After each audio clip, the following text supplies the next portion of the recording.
Yeah.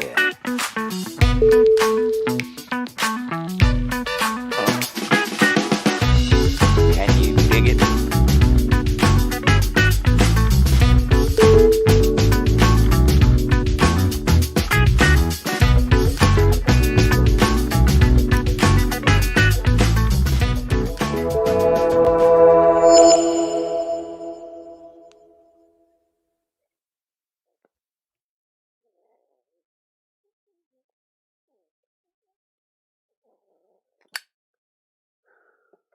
Good afternoon, ladies and gentlemen. Welcome to the show. This is Untethered Live, and I'm your host, Jake Johnson, coming to you from the internet. Kind of creepy, isn't it? You got somebody lurking behind you from the internet. It's cold outside. You're wondering what's going to happen next. And then, blah! Here I am, live and untethered. Hey, April. Hey, Caucasian Sasquatch. What's the link for? You learned a thing?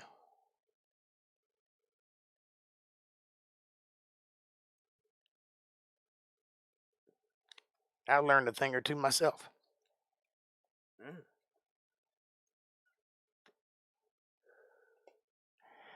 Got a nice little cube in here. It's lovely. Nice and tasty. Thought I'd share it with you guys.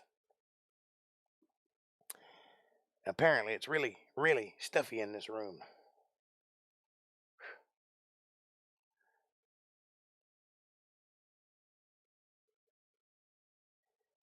Oh, we're going to talk about my exploits this weekend. And we're going to talk about Richard Dawkins. It's because it's time.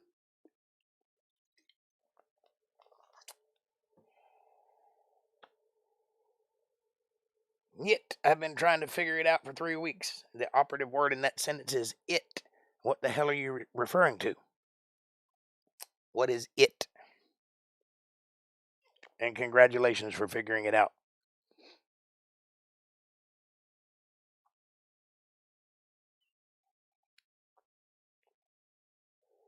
It's a lovely cigar. Very, very tasty. I need a fan, though.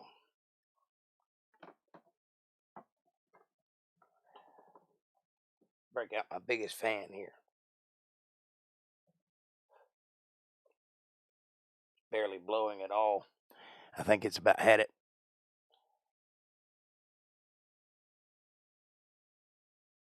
Maybe I just need to clean it. Who knows? Posting links with my phone. Well, that's easy to do. You just have to type it out. That's all. It's kind of hard to copy and paste with a phone. It can be done, but it's difficult.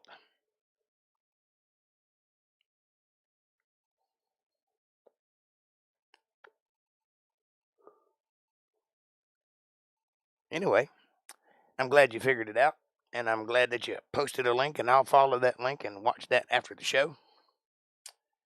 You know you got my support. Always and forever. I'll be there watching you. What a day, what a day.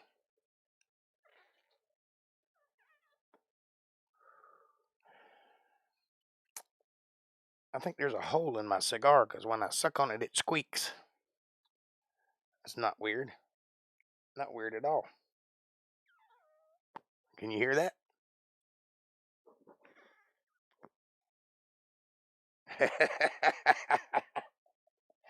It's hilarious. I don't hear any of the other great cigar smokers squeaking when they toke. But, I don't do it often, but I enjoy a good one every now and then.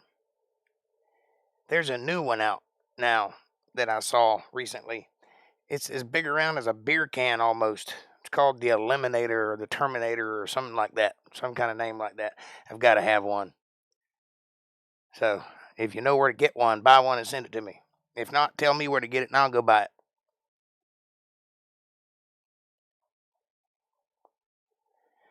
Supposed to be one hell of a cigar. I posted a link to your channel and my last live premiere at 10. Premieres at 10. Well, that's when I end. So thank you for at least being considerate this time around. I will do my endeavor to watch it. I watched one of them already, and it was good.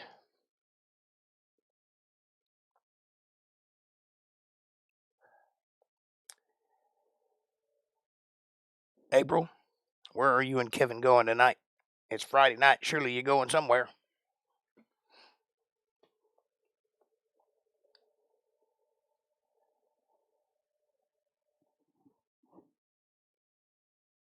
I was in the bookstore this week, and there was this lovely young lady behind the counter, and I overheard her talking with a friend of hers, or fellow employee, whatever it was, and she was saying, I just don't know the answer to the question, which comes first, the chicken or the egg? I've molded over, and I just can't figure it out. I'm sitting there at the counter with my thumb in my mouth going, So she walks over and checks me out and finds the book I'm looking for. And I said, by the way, chicken. And she perked up, got a big pretty smile on her face, and she says, you see, I just want somebody to tell me what the truth is so I don't have to wonder anymore. I said, well, since I overheard your conversation, I'll do that for you. An egg has no evolutionary process in which to be made. There's nothing that evolves into an egg. Nothing. You need a chicken to make an egg. There's no other way to make an egg. Oh, and chickens come from eggs. So what came first, the chicken or the egg? Well, the egg couldn't have came first because you need a chicken to make an egg. You don't need an egg to make a chicken unless you have a chicken in the egg. You understand? There's only one way this goes. It don't go the other way. Yes, a seed contains the information to make a tree, but you need a tree that makes a seed first. You can't do it the other way. If God in his infinite wisdom made the seed first, nothing would happen because there's no information to copy. You need the tree first, then it copies into the seed. See, that's how that works. So, what came first, the chicken or the egg? The chicken, fully grown, ready to lay an egg. There's no other way to see it.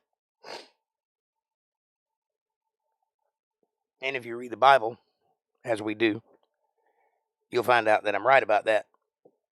You'll also find out that stars were created after the trees were created. They were an afterthought, not an initial response. How do I know that? It's in the days. It only had to last 24 hours, though, so it's not like it was a big, long time. I've had people ask me that question. Well, if the trees were created before the stars, wouldn't they die because they need photosynthesis? Don't trees last overnight? Now? Yeah. Well, it only needed 24 hours because the next day the stars were created. So it only needed to be there for 24 hours. So, yeah, that's perfectly logical. That doesn't break my brain. Not at all. And that's the problem with modern science. Because they keep throwing out these hypotheses and these questions. But none of them break my brain. I'm a pretty smart guy. And I'm able to follow the logic of something. However, if you ask me a question that doesn't meet a logical end, I conclude that it's illogical. Therefore, not worth my time. If a tree was created and then 2,000 years later a star was created, that would bother me, you see. If it was created 24 hours later, it would not, because that's perfectly legal with trees. They don't mind darkness for 12 hours or so. But they do eventually need light, that's correct. and a specific kind of light at that. All stars, by the way, do not produce the same kind of light. If we had anything other than the star that we have, which is not categorized, by the way, like red dwarf or white giant, our star is not one of those. Because it's not the same thing, by the way. If there were any other star out there that we got light from, everything would be very different, or not at all. How do I know that? Well, because for one thing, color is a derivative of light. Pigment is a derivative of light. Trees function, all trees grow towards light. If you don't believe me, plant a tree upside down and watch what happens, or a seed. I know it'll take a little trial and error for you to figure out which side's the upside of the seed, but you'll get it if you play with it enough. I've done it. The seed will sprout downwards. Then the sprout will turn around and go up. And then flower like it's supposed to. It just takes a little bit longer. How does a seed know how to do that? It doesn't have a brain. Because it's reaching for the light. That's how it knows how to do that. And the light is up there in relationship to the ground. Once it reaches the edge of the ground and sprouts, then the tree leans towards whichever direction the light is coming from. And if you don't believe that, shade a plant and watch what it does. It will grow around the shade and go towards the light. And then you'll have a funky tree. But it'll happen. Trust me.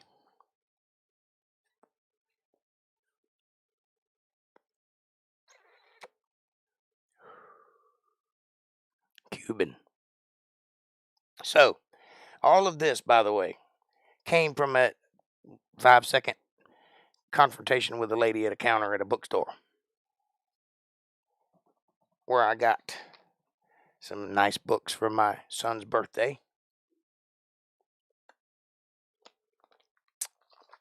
I'm reasonably sure he won't watch this, so I'll tell you what they are. I got him the complete works of Sherlock Holmes, and I got him the trilogy of The Foundation in a nice bound hardback book. Very expensive. The Foundation by Isaac Asimov. If you're not familiar with that, look it up. It's a good book. Good 3 books, actually. Both books are about that big, about that thick.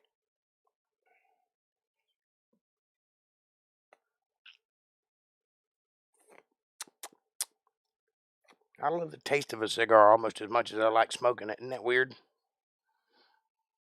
It's sweet. Smells like cat piss, but it tastes great.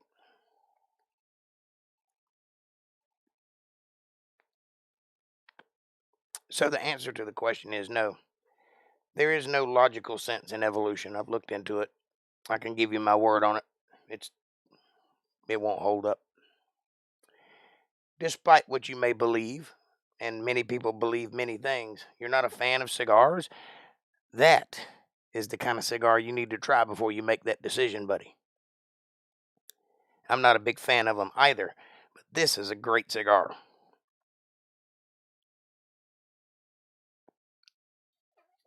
I like one every now and then, though. I don't smoke them very often. I just felt like sharing one with you guys tonight for some reason. And it's a beautiful thing. It's camaraderie. It's a man thing. It's like drinking bourbon. Urgh. I don't know why. It's another one of those silly things that men believe in. Like evolution, what we're talking about.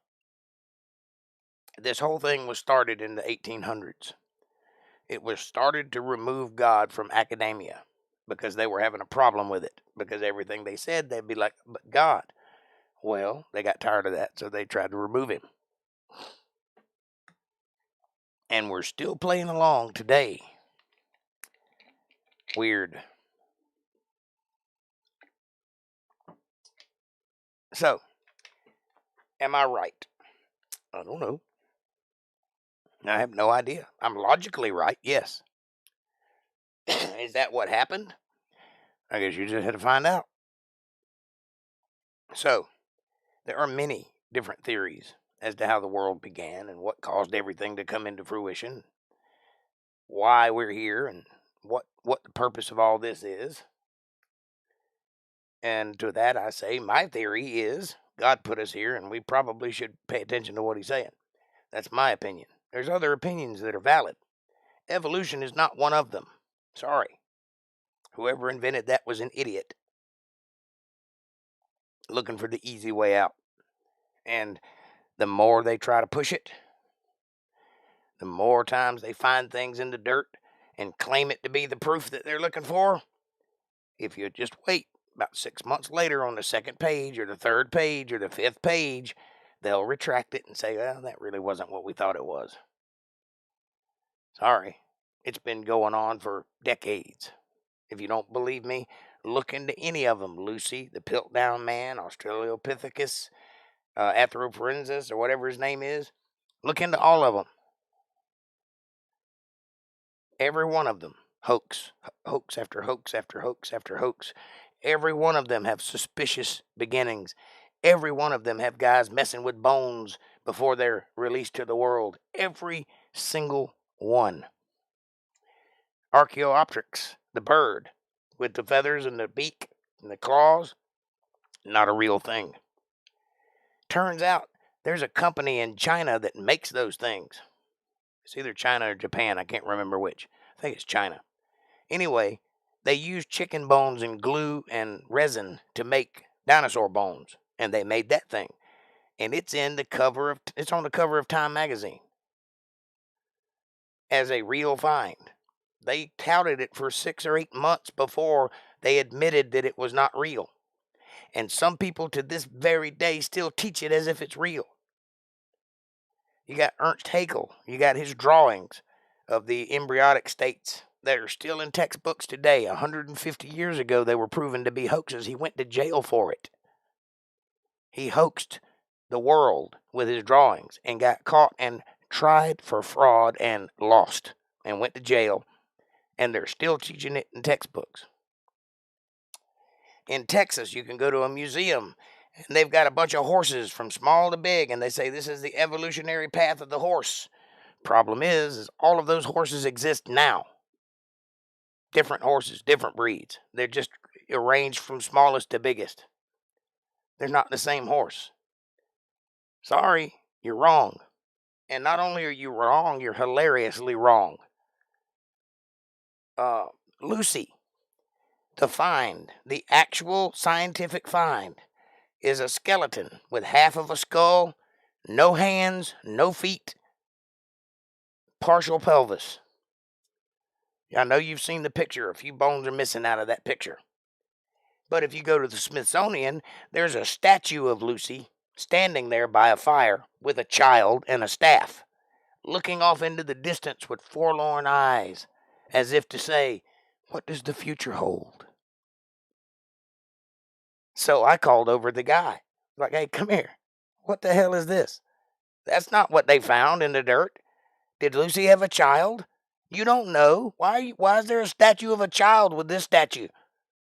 You don't know that she could make fire. Why is she standing by a fire? And look at her feet. They look like my feet. You don't have any feet. You know what he said? I didn't make it, dude. I just present it. I said, is there anybody above you? He said, no, not really. So that was my answer. It's all propaganda. It's bullshit. Everything is bullshit, by the way. Everything. There is nothing you believe in that's real. Nothing. Sorry. That needs a little clarification, I know. I'm in a mood. Sorry. All right. Maybe some things you believe in are real. I'm being too hard on you. Everything that I have come across that is about the way we live and about our history has proven to be fraught with problems. And the more I look, the deeper the rabbit hole goes and the crazier I become and the whiter my hair turns. So you can judge that by how white my hair is as to how much evidence I've found. Anyway, I've discovered that everything that we believe. I need to open a door. I'll be right back.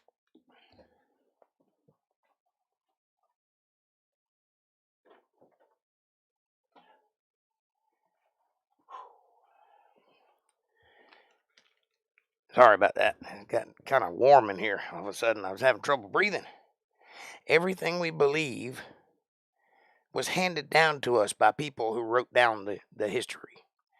And those histories are typically written by people who either won the war or are sympathetic with those who did. Thus meaning, it's bullshit. They lied to you. And after several generations of people lying, things get bent out of proportion. And the next thing you know, we're living our life according to things that never happened. The Dark Ages. How many movies have we seen about the Dark Ages? Robin Hood. I can't. That's the only one I can think of. But there's many, many, many, many, many more about the Middle Ages, the Dark Ages. The Dark Ages was a 200-year period, most of which nobody was around for. Sorry.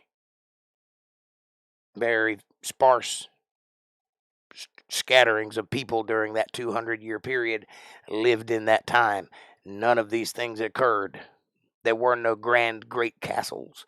There were no great dragon battles, and people and horses. And yes, they were, but they were further back than that. Not during the Dark Ages. Most of the Dark Ages consisted of people dying of the plague and wishing they were dying of the plague. That's about it. That's why they called it, you guessed it, the Dark Ages. They didn't call it the Golden Age, did they? No. In the Golden Age, that's when the pyramids were built. And that was about 12,000 years before they say the pyramids were built. Why did they do that? I don't know yet. I hadn't figured that one out. Why are they lying about the pyramids? My guess is because they didn't build them. They just inherited them, or they just moved in and took over, you know. Anybody here? No? I'm pitching a tent right here. Hope you don't mind. Nobody? I built the pyramid. Look. I'm guessing that's what it was. But I have no proof of that, so. I do have proof that the people that are in Egypt are not the people that are on the walls in Egypt. I do have proof of that. And when that happened, I'm not exactly sure either. But it did happen. They are different people. I think they probably just bred and mixed and were conquered and just people just shifted and became other people. But those original people, most of them died in the flood. Not the great flood, the one that where Noah went across the water. A lot of those people died then. That doesn't talk about it a lot in the Bible afterwards, after the crossing of the Red Sea, but that economy was crushed. The king and all of the powerful people were in the procession that drowned in that water. It crushed that economy state. Egypt was never the same, and it never recovered after that. That was the last of the great dynasty. God literally destroyed Egypt slowly. Well, Egypt still exists. They've managed to make a comeback selling tourism, but it ain't like it was. And they're not producing anything anymore. They're just showing off what the old people left behind. Look, there's a pyramid. Give me some money. They didn't build it. They're not building any new ones. So that civilization is gone. Oh, Jake, there were people building pyramids all over the world. It wasn't just the Egyptians. Really? Do tell. You mean in South America when the ziggurats are being built that they're not related to the people in Egypt? How come they have the same drawings? How come they are using the same architecture? How come they're on the same longitudinal line? Almost like they left and went south or whichever direction that line goes and stopped when they found land again. Yes, they're the same people. They're the same people using the same architecture, and they have a code. And that code is, I know you've seen this image. It's a man holding a pine cone like this. Pine cone's here. And then in the other hand, he's holding a bag, or what looks like a shopping bag. It may be something entirely different than a shopping bag, but that's what it looks like. That's a sign. And you find that everywhere, or some version of it. So, tell me again how they're not related? How they couldn't have possibly known about each other? In a world that clearly does not travel across the sea. They were building ships in those days, but they didn't cross the sea. It's all for the rivers. You need a ship in the river. Chinese people built a mega ship that was bigger than the Ark. And it was famous. You can read all about that one. But people doubt the Ark because it was made where it was made by who it was made by. Retarded. Incidentally, the ship that was built by the Chinese was built before the Ark was. But it was twice as big. Well, almost twice as big. 1.5 times as big. But it was a what I would consider the shape of a catamaran. It had pontoons and a big flat surface across the top. But it was still big, and it still worked. And they moved their armies around on it. So, go ahead. Go figure. Now, contrast that to the Ark. Contrary to popular belief, did not have to go anywhere. What's that you say? It's not a boat? No. It's a box. Not a boat. Why they call it a boat is beyond me. The Bible calls it an ark. Prove me wrong. Yes, it does float. I'm a fan of boat people. Well, there you go. These are boat people we're referring to, so. And they made possible the things that I'm talking about, by the way. You're boat people. Only they weren't a people, they were many people. That's the difference. You've got a theory. I'm trying to tell you how that theory works. And it's multiple people doing the same thing. They weren't like one group of people like the so-and-sos. It was just whoever could get on the water and go. But they managed to do lots of interesting things. Look into King Cyrus. King Cyrus was the king of Samaria at one point. He's a great king, and he instituted a method of keeping track of what was shipped in and what was shipped out, and the textiles and everything that was coming in. They needed a way to figure out who brought what in and how much and what to charge for it and all that. So they invented a writing system, first one of its kind. We still use it today. Only they used powers of 12 instead of powers of 10, which we use, which is a little less useful. But nonetheless, they did it better to start with than we do now. That's what I'm getting at. And so King Cyrus is responsible for us writing things down. And some people think that writing is what intelligence is. Like you can't have intelligence if you don't have writing. That's not true. Lots of things are intelligent that don't know how to write. But if academia has anything to say about it, that's what they would say, that writing is the mark of intelligence. Actually, self-expression is the mark of intelligence. They don't want to tell you that, though. The one thing that we can do that animals cannot do is reflect. And that is the mark of the human brain. We can self-express. We can create music. We can long for the future. Animals can't do that. They don't even think of life and death like we do. They don't fear it like we do. They fear being hurt. They don't fear dying. I've had people tell me, well, if you've ever seen an animal getting killed and you see how they squeal like rabbits, then you'd know. Well, grab a rabbit by the feet and don't kill it and see what it does. Your theory's wrong. I'm sorry. Animals don't fear death. They also don't fear what's coming after death. Now, you've got Cyrus, who was the king of Samaria.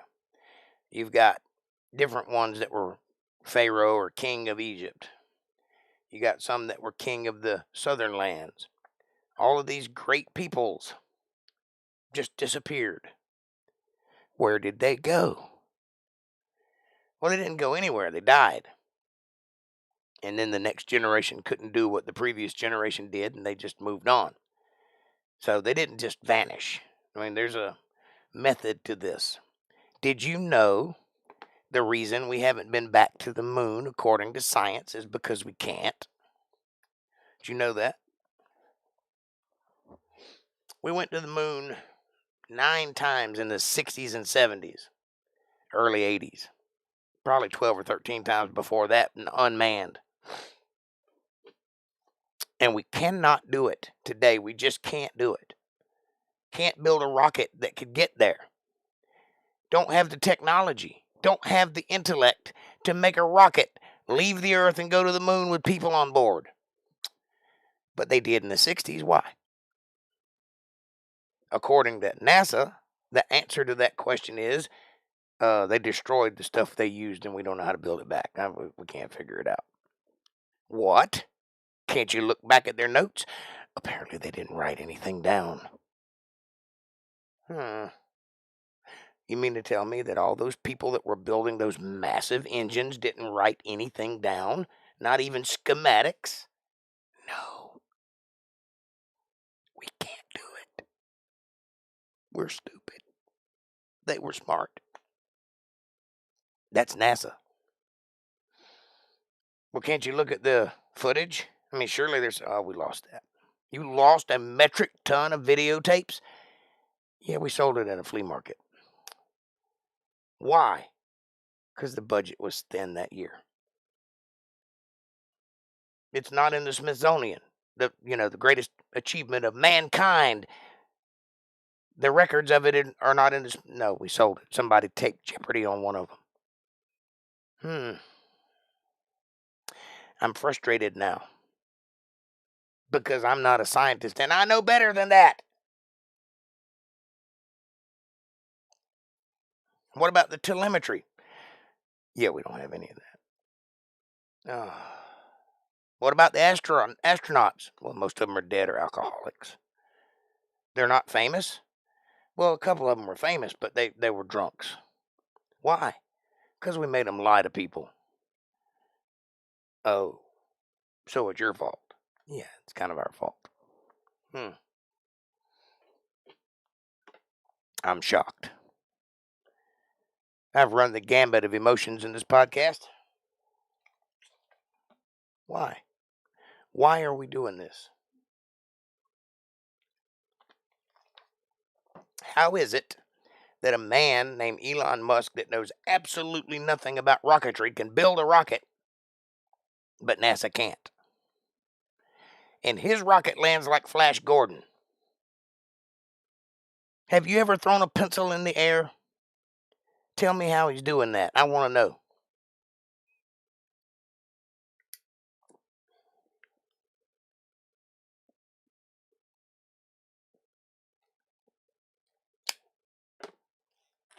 But NASA can't do it. Can't pull it off.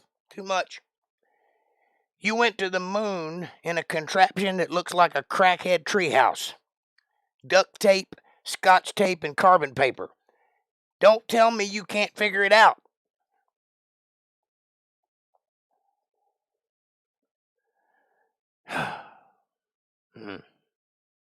Go to the website right now. Leave me, go to nasa.gov and look up the pictures of the moon lander and zoom in on it and you tell me what you see. Curtain rods, duct tape, construction paper. That's what that thing was made out of. They threw 3 men to the moon and back on it. Twice. Something's wrong here. Hey, Kev. I love it when a plan comes together.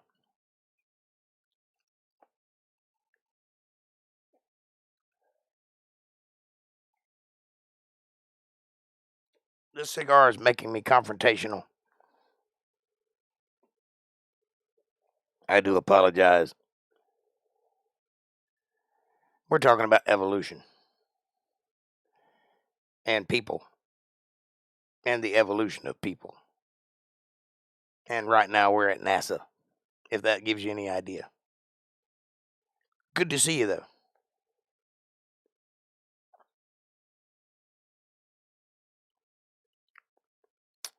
And then we have microbiology.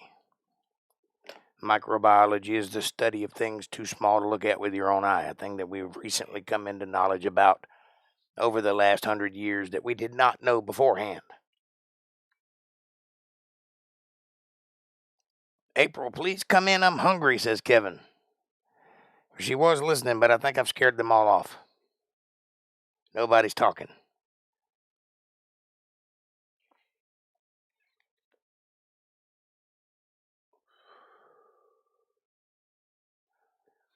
Microbiology, they study bacteria. And they think they've discovered evolution because they've found bacteria that over 1,000 or so generations have decided to change their diet. Now they can eat things that they did not eat before. It's still bacteria. I mean, they haven't like sprouted legs or anything, but they have decided to start eating other things. Doesn't matter that for 1,000 generations they were feeding them nothing but that thing and shoving it down their throat until they relented and said, okay, I'll eat it. That doesn't matter. They've changed their diet. It's evolution, and we have proof. You remember the moon landings? What do you remember about the moon landings? Hey, Diego, what's happening, my brother? Do you remember that 3 men left a spaceship in a crackhead treehouse made out of curtain rods and duct tape and landed on the moon with it and then took off from the moon with it and then reattached itself to the orbiting spaceship and went home? You remember that? Am I reading Richard Dawkins? Does it sound like I'm reading Richard Dawkins at the moment? I will get to it, though, I promise. Because of you. I know you're into it, so I'm going to read you some, and then I'm going to react to it for you. But right now, I'm still talking about crazy shit. I will get to it, though, because this is leading up to that and his understanding of science, which is why we have to start from the beginning. Buzz Aldrin, ... Collins, and Neil Armstrong. You can't even remember the guy's name.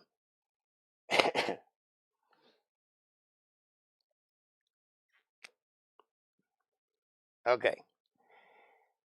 Here's a homework assignment for you, Kevin.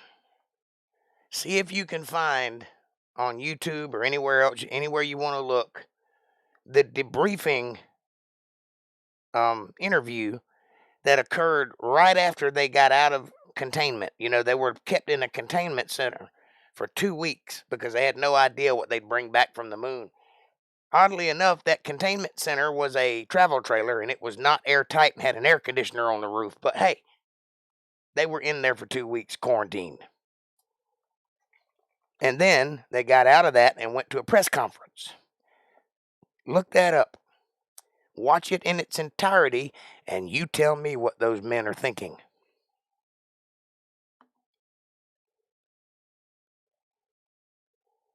I just don't recall the name of Mr. Collins. I don't know it either. I think it's yep, I don't know. I don't have it. Allen.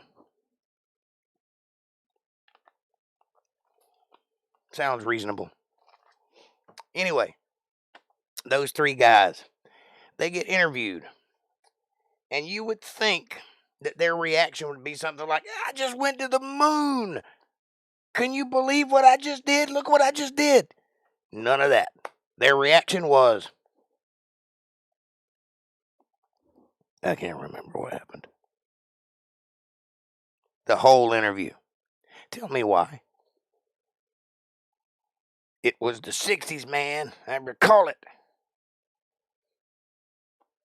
Look it up and you tell me. Something wrong with that picture.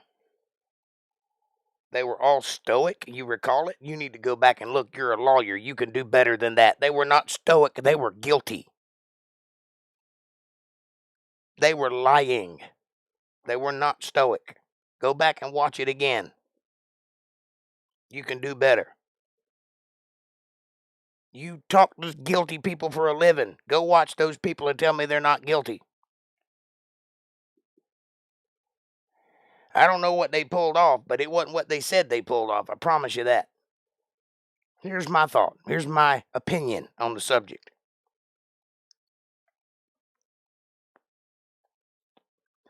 I think they went to the moon. I don't think what we saw on TV was them going to the moon. We're talking about NASA, which is a wing of the Air Force, by the way. It is not public. It is not civilian. It is military. What does military do? They do things in top secret. They don't do things for the world to see. If so, tell me how you liked the first flight of the Blackbird, SR Blackbird, or the stealth bomber. Tell me what the first flight of that was like. You can't, because you didn't see it, because it happened in Area 51 under secret missions. But the first time we ever went to the moon, which is a military strong point, we showed it on television for everyone to see around the world. I don't think so. That's not how the military operates. I think they went to the moon, but had no idea what to expect or if they would ever get their astronauts back. And I think they were instructed, these people were actors, and they were instructed to lie to the world and become famous for it. That's what I think. I think the real astronauts, you don't know their names. Or ever will. We still think they have UFOs in Area 51. That's not on accident. They went to the moon. I don't doubt that. I doubt they went to the moon. I don't doubt that NASA went to the moon. I don't doubt that a bit. We definitely have the technology to do it. There's a little indiscrepancy. For example, one guy recalls seeing stars, one guy recalls not being able to see stars. All three of the guys have no idea that they just went through 2 radiation belts that would kill any normal man that went through one of them, and back through 2. That's 4 times through radiation belts. They didn't know they were there at the time. They're called the Van Allen belts because Van Allen discovered them, and he discovered them in the 80s. Whoops. Missed that one.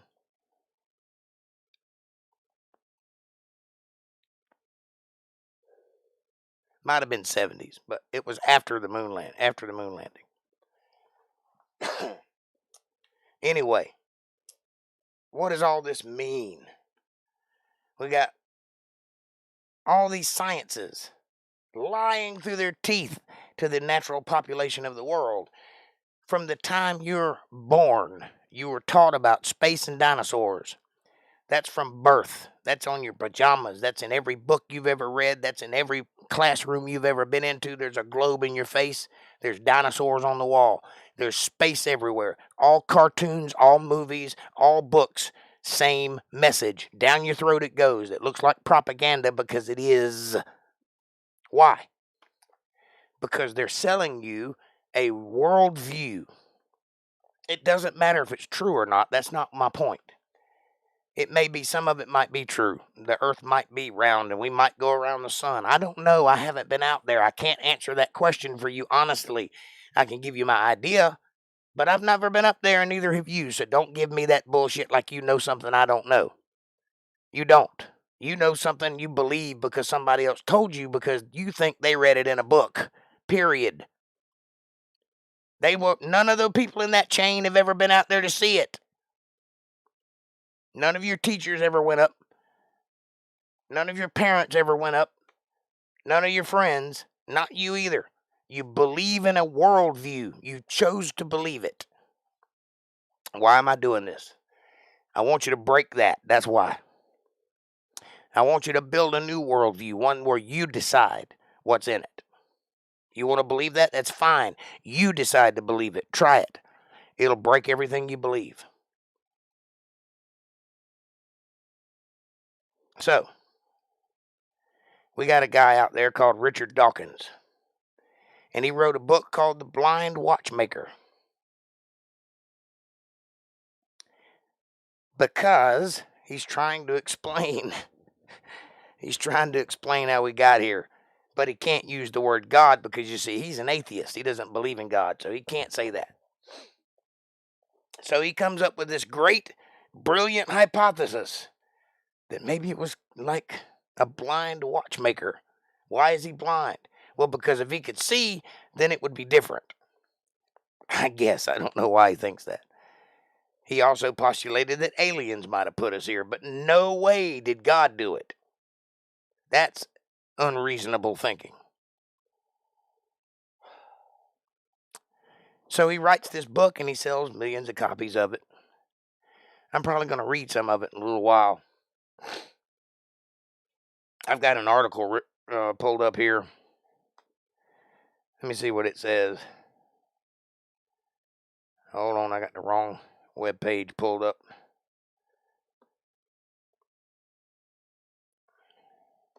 Here we go. The Blind Watchmaker and Evolution Theory. In The Blind Watchmaker, Dawkins strongly supports Darwin's theory of evolution. Darwin, who was a Christian to start with, and then went on a journey with a bunch of his uncles and cousins who were atheists and came home an atheist. He joined academia and his Christianity was destroyed. And then he wrote a book that makes a lot of assumptions and then even gives credit to God in his own book.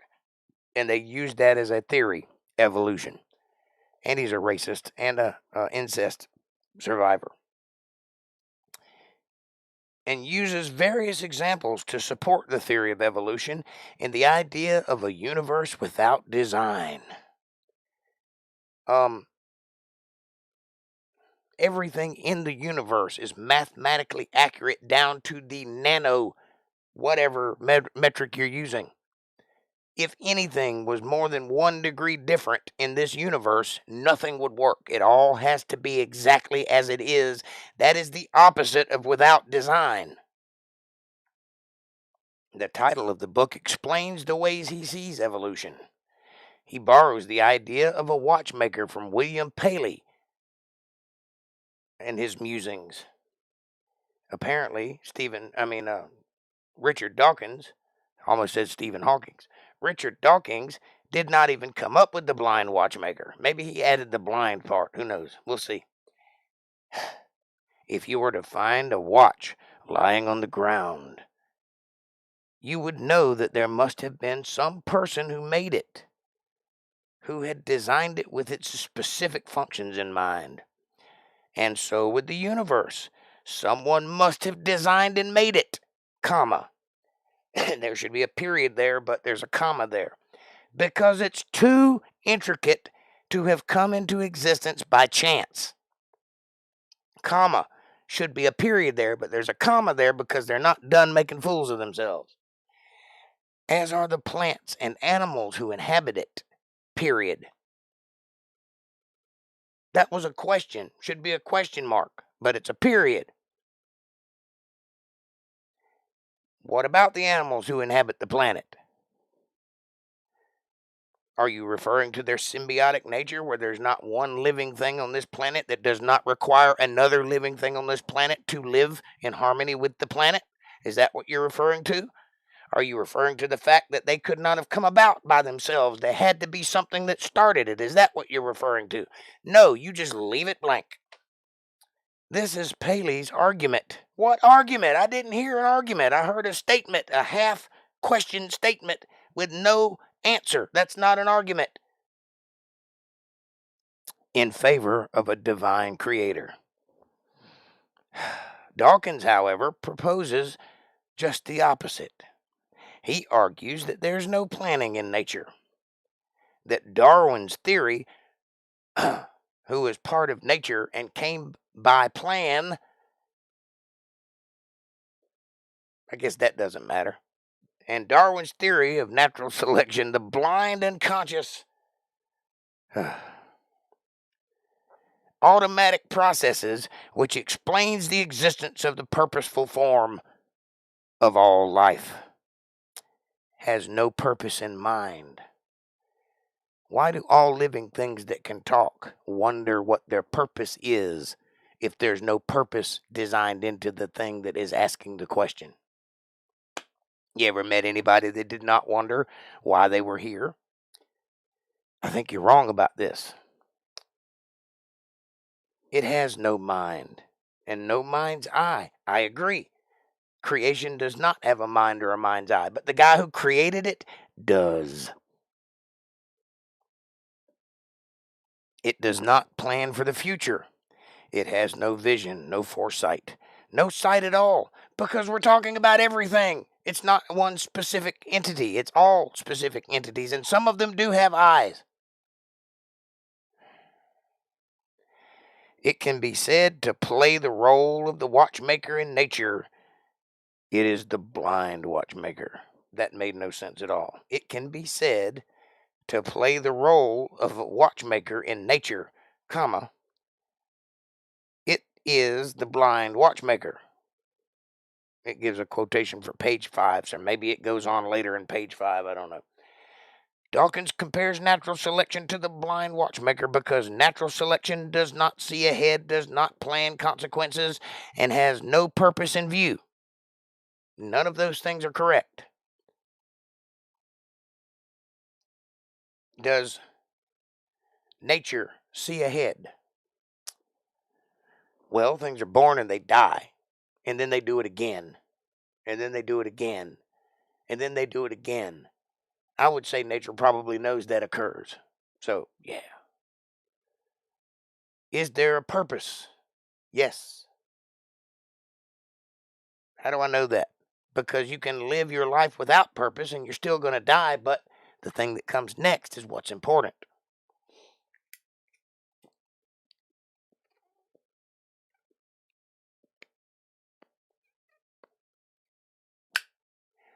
Yet the living result of nature, natural selection, Dawkins overwhelmingly impresses us with the appearance of design, as if by a master watchmaker, impresses us with the illusion of design and planning. Or, and I'm just spitballing here, it could be design and planning. I don't know. Dawkins was a very controversial figure because his ideas flew in the face of organized religion and its beliefs. Not so much. The only reason I'm doing this is because a fan of mine likes the work that I do in relationship to debunking people that say things like this. This guy's a snake. He looks like a snake. He's going to be gone soon and nobody will ever remember his name. He is not flying in the face of my religion or my belief. This is not even my idea. I'm doing it for the sake of something to talk about. No other reason. He dismissed entirely the existence of God as a master planner. But he didn't, though, because he just changed his name to Blind Watchmaker. But there's still an entity that he can't explain, doing the thing he can't explain in a book he probably didn't write about subjects he knows nothing about.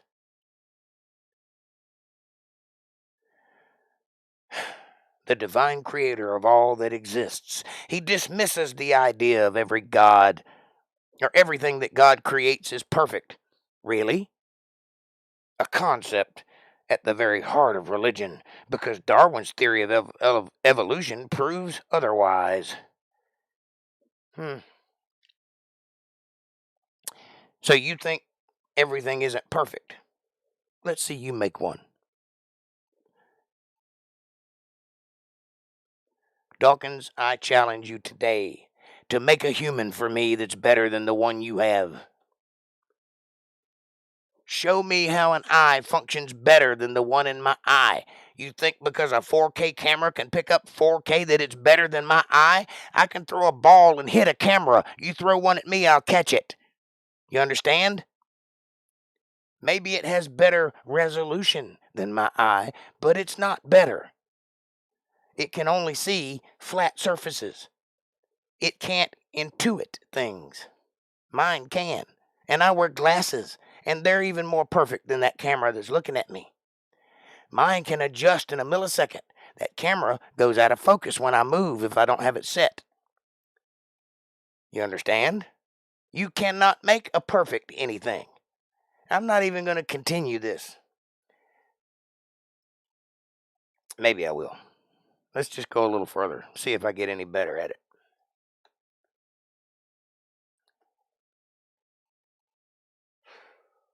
Had to go to the next page. More on the blind watchmaker and evolution theory. In the blind watchmaker, Dawkins strongly... I think I read this. What's going on here? Did it not go to a second page? It says page 2 of 4. Maybe I didn't read it. Maybe it's just saying the same thing again. And uses various examples to support the theory of evolution. It uses various examples to support the theory of evolution and the idea of a universe without design. He argues that there is no planning in nature, that Darwin's theory, a guy that is from nature and part of the plan of natural selection. I have read this. Automatic process which explains the ... And then it goes into some comments here. This is a very disjointed article.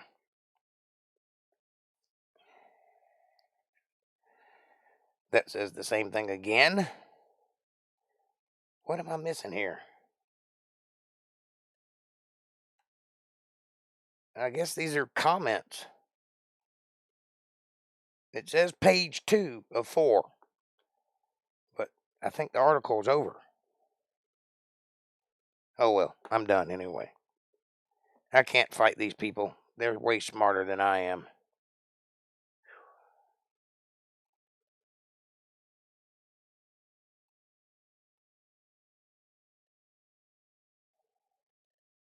You're here to laugh at people on the internet? Well, laugh at me, buddy. Laugh at me. Sorry, Jake. What are you reading? I am reading excerpts, or was reading excerpts from The Blind Watchmaker, or an article about it, rather. I intended to read part of the book, but it didn't seem to get there, and I got mad before I got to it, so whatever. Here's the thing, in a nutshell. I can tell you.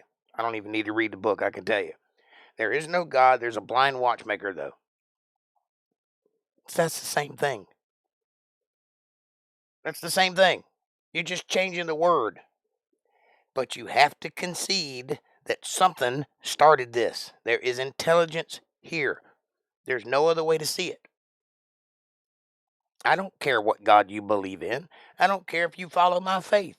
I don't care. But you're not going to sit there and lie to me and tell me that what I think is happening is not happening.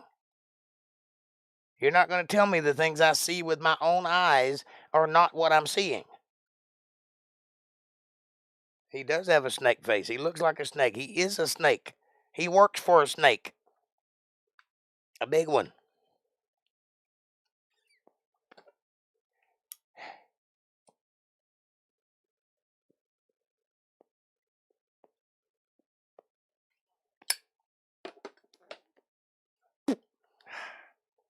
So, is there design? Well, DNA has 2 sets of binary code. You know, if you read a computer code, it's written in binary, zeros and ones. DNA is a code that's written in 4 ATGZ. ATGC. Sorry, I said the wrong thing. I meant C. I said Z, but I meant C. ATGC. So that's 4. That's a multi-dimensional, 3-dimensional with an extra part. That's 4-dimensional code. It is a code. It reads like a code. It's written like a code because it's a code. Codes are written by intelligent things, not by accident. He looks like one and does work for the serpent. Yes, he does. Now, how do I know it's a code? Because I've spoken to people who have spoken to the people who found the code. There's two guys. I can't remember their names right now. I'm sure that somebody here knows it. They discovered the genome. They opened it up. They figured it out. They mapped it out. They didn't map it out completely, but they mapped it out enough to find the fingerprint of God. One of them is now a devout Christian, and the other one died. Don't know what became of his faith. But the one that was a scientist that was looking for evolution found God. Here's a switch. Christians started science, then they turned atheist, and now the atheists are finding God in science.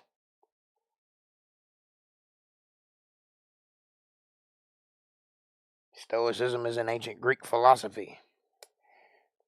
Well, the ancient Greeks did write about it. It's not their philosophy. People were Stoic long before the Greeks existed, but yes. They did write about Stoicism. I'm Stoic in a way. Until I'm not. Those guys that were on that panel, though, were not Stoic. They were lying. They were guilty. There's just no other way to see it. I don't know what they lied about. I don't know what they're guilty of, but I know the behavior when I see it. They had the I got my hand cooking a stuck in a cookie jar look. Or my hand was in a cookie jar when my mama walked in. Look. Are you stealing a cookie? Uh-uh.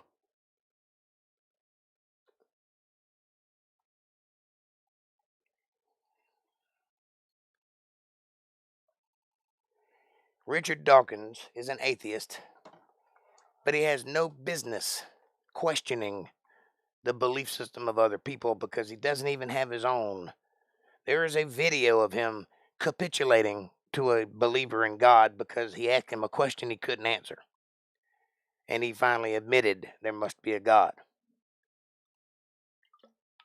I've seen the video. I've seen the life drain out of his face when he came to the realization that he did not have an answer for the question being asked before him. And I also believe that that's not a really good way to sell your book, to go out there and talk about your book about atheism and get caught in front of people not knowing what you're talking about. I don't think that's a good move. So yeah, Richard Dawkins is on his way out. He won't be around much longer. And he won't be remembered through the ages. People will not study his books in colleges 100 years from now. There's just nothing there. It's an idiotic theory, just like evolution was. It feels good as long as you're reading it on paper, but the minute you put thought into it, it crumbles in your hands. We have radiometric dating. How do you know that that bone had a baby? Well, we know where it came from. It's in the rocks. Okay. How do you know it had kids? Well, it's alive, isn't it? Well, I don't know that. All I know is it died. So it's a bone. It's in the dirt. There's no pedigree. There's no sign around its neck saying it had how many children and how many of them were different. Sorry. It's stupid.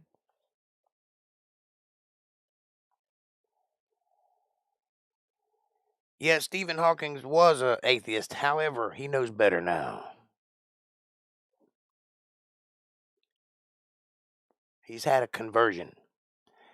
I'm willing to bet he believes in God at this moment.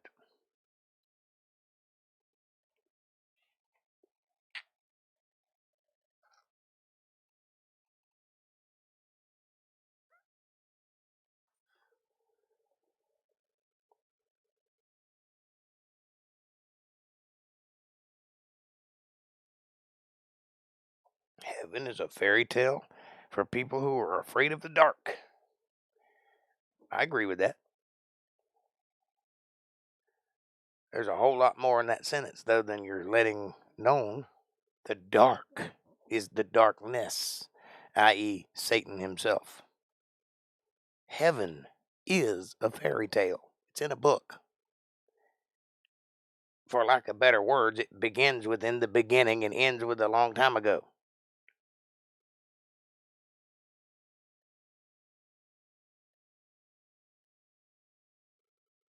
Yes, I've read them. I've read many articles, but the problem is there's no substance. And I look for substance. I have to, if I'm going to refute something, there has to be something to refute. You understand what I'm saying? Dawkins sounds like a child to me. He sounds like a child who's mad at his parents and is stomping his foot on the ground. I don't believe in God. There's no God out there. Blah, blah, blah, blah. That's not evidence. That's not science. That's a guy being emotional, and it's beneath me, actually. But I'm trying to appease you. I'm trying to indulge in this conversation that I have very little belief in. Because these people seem to be the names that people call when they point in that direction. There are much, much bigger names responsible for turning people away from God than Dawkins. But for whatever reason, that's the name they remember.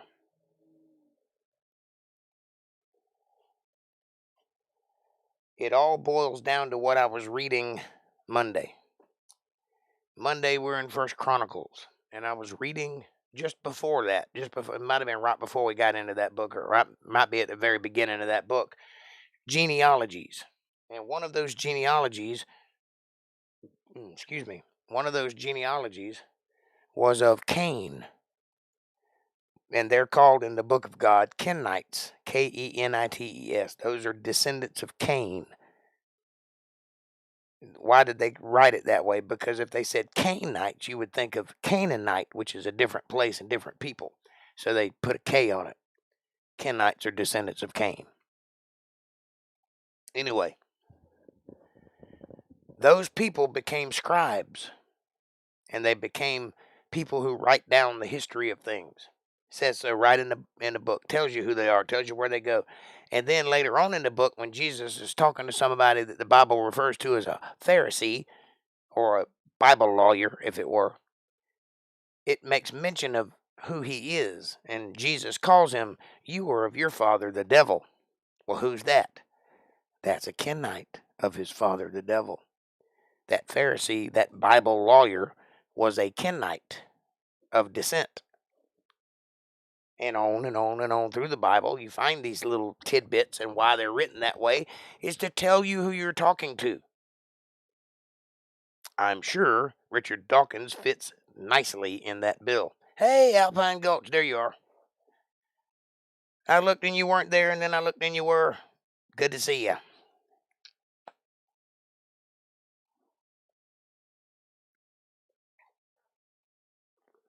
So my point remains. These people are changing history to a degree that will allow you to believe in a worldview that does not pertain to the worldview of reality. Why are they doing that? Because if you believe in reality, you know you have rights. And if you have rights, then there's nothing they can do to compel you to do things. We were given inalienable rights. We have inalienable rights. And you can't have mine. I don't care what government you come from, you're not getting my rights. They're from God, not you. Hi, Jake and Diego, says Alpine. Hi, Alpine. Good to see you. I got the yawns tonight. It's probably this magnificent cigar I'm smoking.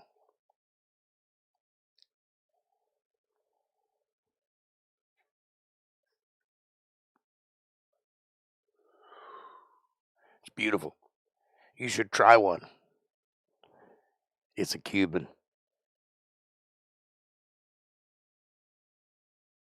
Actually, I don't even know what brand it is. I just told the lady in the window to give me her bestseller. That was it.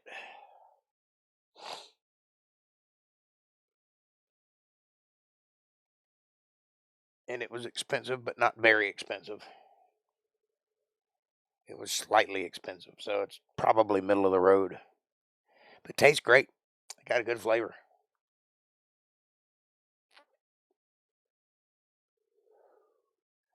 Oddly enough, though, I could smoke a whole cigar and still want a cigarette. Isn't that weird?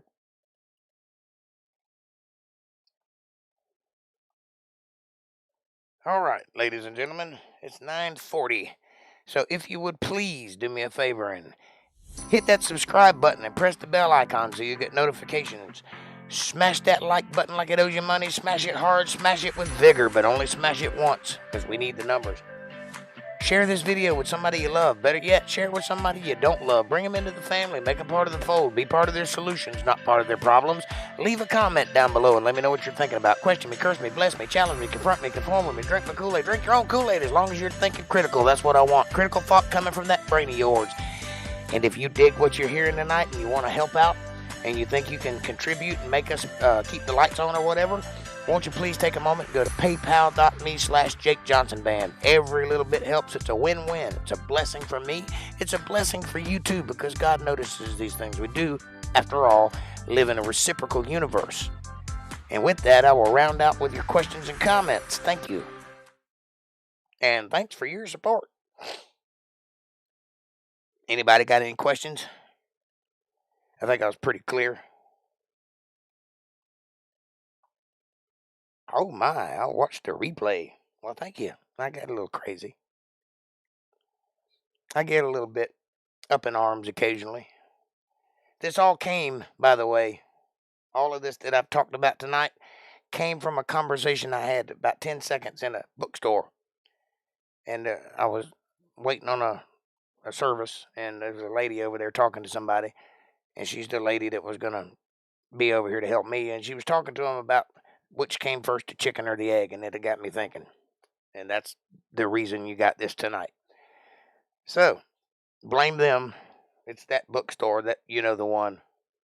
The bookstore. Not Amazon, the one that was before Amazon.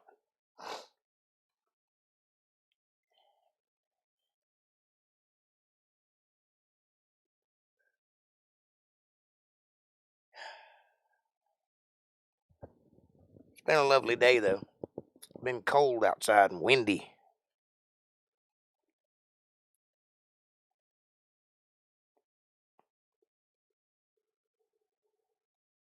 What'd you think, Alpine? Are you having a good day? A good November? Thus far? Are you happy? That's what I want to know. What do you think, Diego?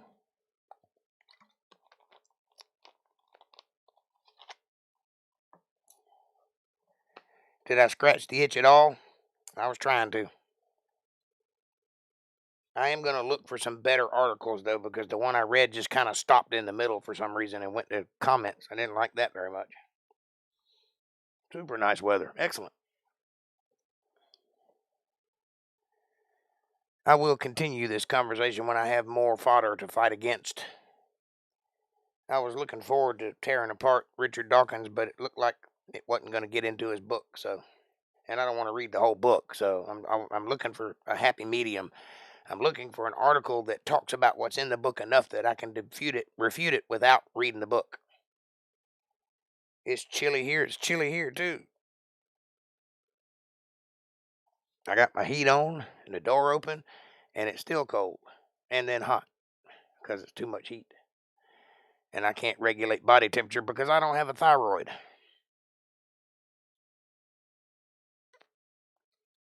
Bet you didn't know that. And now you know, and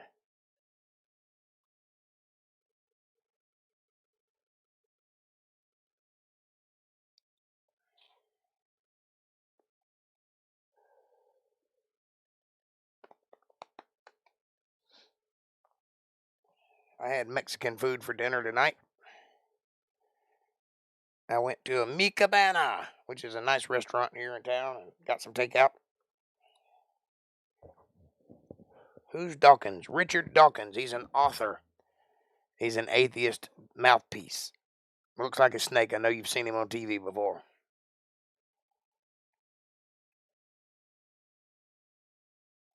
Anyway, he wrote a book called The Blind Watchmaker in an attempt to describe the universe without God in it, and succeeded in describing a universe with God in it. Anyway, what did I have for dinner? I had a taco salad and a mi cabana chimichanga.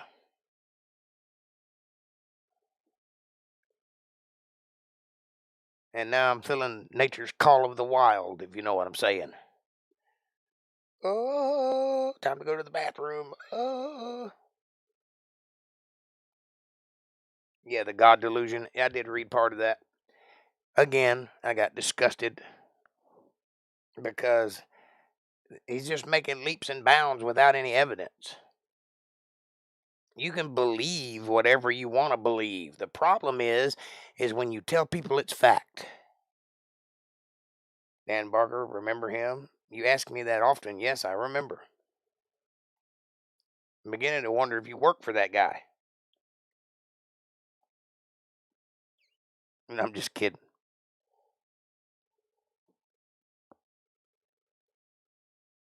Read it. He is basically what happens when a narcissist gets to huff his own farts.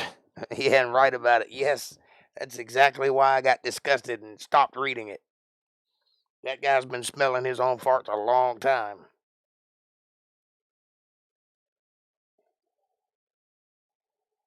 I probably should do an expose on that book, though, because it does illustrate how dumb they are.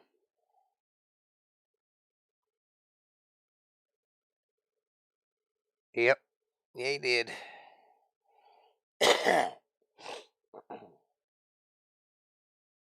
Yeah, most of them do, Diego. Most of them do speak out of their back holes. I'm about to be speaking out of mine. We might have to cut the podcast short, if you know what I'm saying. Me cabana.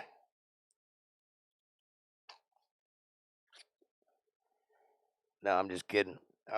Seriously, though, these guys all find a platform and then spew this nonsense into the world as if it's going to make a difference, and it doesn't. Because the number of Christians will not go down. And if it does, there will always be a remnant. There will always be at least one. Always has been, always will be. Even before there was a such thing as Christianity, which is a point I was trying to make in a podcast previous to this one by calling it Christianity. And you called me out on it. But I meant to say this is where Christianity came from. This is the same religion, in effect. It just has morphed over the years because of Jesus. But this is the same religion. If you go further back, if you go all the way back to Abraham, he had a couple of sons, and they split off and went in two different directions. That would be Isaac and Ishmael. Yeah, Isaac and Ishmael. Ishmael went, and through him came the Muslim religion, and through Isaac came the Christian religion, through Jacob, who would later be called Israel. So you got Muhammad on this side and Jesus on this side, but it came from the same religion, belief in God. Religion, the word means one man's opinion of what the truth is. That's what the word religion means. This is a religion. It's my religion. Baker wrote 3 books. Losing Faith in Faith, From a Preacher to an Atheist. Yep. All you're saying there is, I wasn't strong enough to keep up my end of the bargain. That's what he's saying. I wasn't much of a preacher because I fail when I learned a little bit, and it, instead of enlightening me, it destroyed me. That doesn't impress me. What impresses me is if you make it through that and then have something to say about it. You don't think I've been there? You don't think I learned enough that it started turning me away from faith? Let me tell you something, for a matter of fact, the more knowledge you have, the harder it is for you to have faith. That's a matter of fact. That's why God said, avoid vain imaginations. That's why when they were building the Tower of Babel. He said, if left to their own devices, there's nothing they wouldn't be able to do. Nothing. Pay attention to what you learn.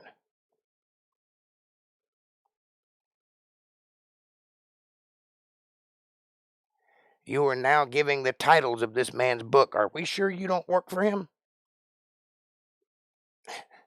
I'm just messing with you, man. You go ahead. You tell him how you feel. That's what this platform is for. I am going to have to call it, though. I've got business to attend to. I love you guys with all my heart, and I will see you Sunday night with some Bible study. Thank you so much for taking care of me and paying attention to what I had to say tonight. Think about it, learn something, and get back with me on how you feel about it. I'm not trying to convert you. I'm just telling you what I think. And if you believe it, so be it. If you don't, so be it. That being said, take a moment and be kind to somebody and watch it change your life. Doesn't matter what it is. Doesn't matter who it is. Just go do something nice for somebody and watch it change your life. Thank you for watching. I love you and have a great night.